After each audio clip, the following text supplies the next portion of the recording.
Welcome po mga kalods sa ating channel Jetric TV. Update na naman tayo sa ating mga presyohan ngayon sa ating owning window. Ang ating owning window ay ang gamit natin ay YC38 series na po. At ito ang ating pipresyohan. Ang ating nakita ngayon sa ating video.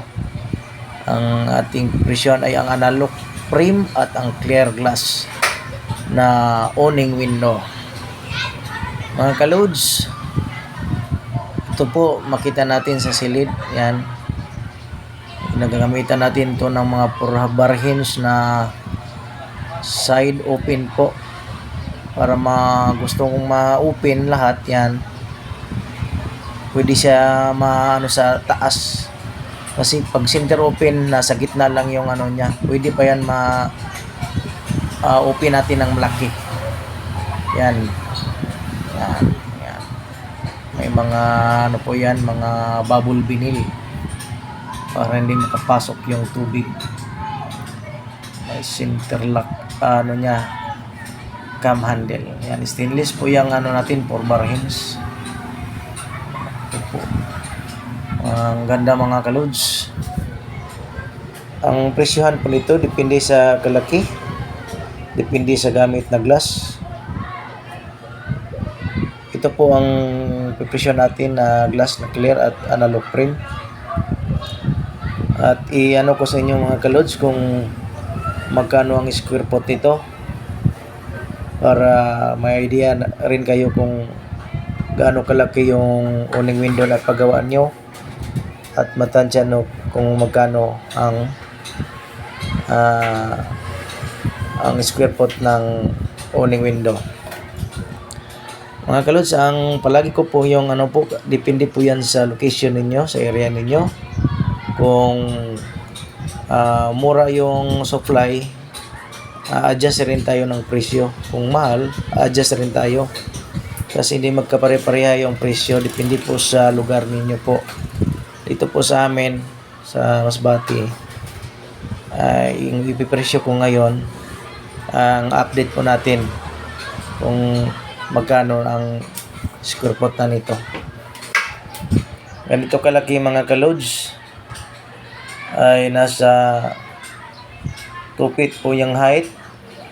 Ang lapad niya po ay nasa 8 feet. Presyo natin po mga kalods. Ang presyo namin ganito mga kalods, lalo na kung maraming division na po, nagdag po tayo ng mga ano nito, mga accessories.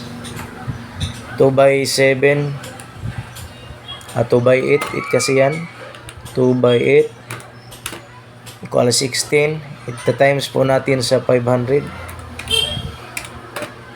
Ang halaga niyan mga kalods ay nasa 8,000 po, kasi 500 po yung square foot namin kung marami ng mga division. Kung isang division, pwede yon sa 450 po ang bigay. Depende po sa klase ng glass mga kalods ang ating presyohan. Kaya kung medyo mura yung supply natin, adjust tayo ng presyo. Kaya hindi parehas-parehas yung presyo. Pero yung presyo natin ngayon ay updated po ito sa ngayon pong 2024 na presyo. At maraming salamat mga kalods sa inyong pagsubaybay sa ating channel Jetric TV. Kung baguhan ka pa sa ating channel, pwede makisuyo ng pakiclick ng bell button para ma-update ko kayo sa ating iba namang mga tutorial at mga presyo ng ating glass and aluminum installation, glass and aluminum works.